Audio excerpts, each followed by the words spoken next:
الرحمن الرحیم۔ السلام علیکم۔ آج کا موضوع ہے سورۃ انزال۔ سوال کرنے والے نے سوال تو کر دیا، اس موضوع کو ریکارڈ کرانا اچھا نہیں ہے، لیکن اشاروں کے ساتھ میں اسے ریکارڈ کروا رہا ہوں۔ یہ بہت لمبا موضوع ہے، اسے مختصر کرنے کی پوری کوشش کروں گا۔ انشاءاللہ آپ مستفید ہوں گے۔ سورت کے معنی ہوتے ہیں جلدی اور انزال کے معنی ہوتے ہیں خارج ہونا۔ یہ مرض یا یہ علامت زیادہ تر او پازیٹیو اور او نیگیٹو لوگوں میں پائی جاتی ہے۔ صفراوی مزاج کی یہ غدی اعصابی علامت ہے اور اس کا علاج اگلی تحریک میں اعصابی غدی میں کیا جانا سہل اور آسان ہے۔ صابر علیہ رحمت کا نسخہ عرصہ 40 سال سے استعمال کروا رہے ہیں۔ خدا کے فضل سے بہت زیادہ فائدہ اٹھایا گیا ہے۔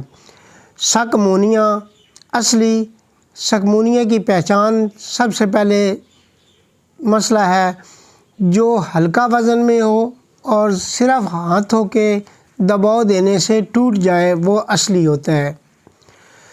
سکمونیا 1 تولہ اور زیرہ سفید 5 تولہ۔ اس سفوف کو 1 چمچ رات سوتے وقت نصف گرام ہمدرد کا بنا ہوا نقرہ نصف گرام ڈال کر روزانہ ایک خوراک کھانے سے بہت جلدی 15 سے 20 دنوں میں افاقہ ہو جاتا ہے۔ یہ زیادہ تر گرمی میں کام کرنے والے لواطت، مجلوک اور قربت حیض کے لوگوں کو لاحق ہونے والی علامت ہے۔ زیادہ گرمی میں رہنے سے بھی یہ علامت شدت اختیار کرتی ہے، اور سب سے اہم چیز جو ہے پانی کا استعمال کم کرنا۔ پانی کے استعمال کم کرنے سے یہ مرض تیز ہو جاتی ہے یا ان علامات کا زیادہ نمایاں ظہور ہوتا ہے۔ سردیوں میں پانی کم پیا جاتا ہے اور سردیوں میں ہی اس کی ضرورت ہوتی ہے، تو اس وجہ سے یہ اور زیادہ شدت سے ظاہر ہونے والی علامت بن جاتی ہے۔ گرمیوں میں پانی کا استعمال زیادہ ہوتا ہے، اس سے از خود اس میں افاقہ ہوتا ہے۔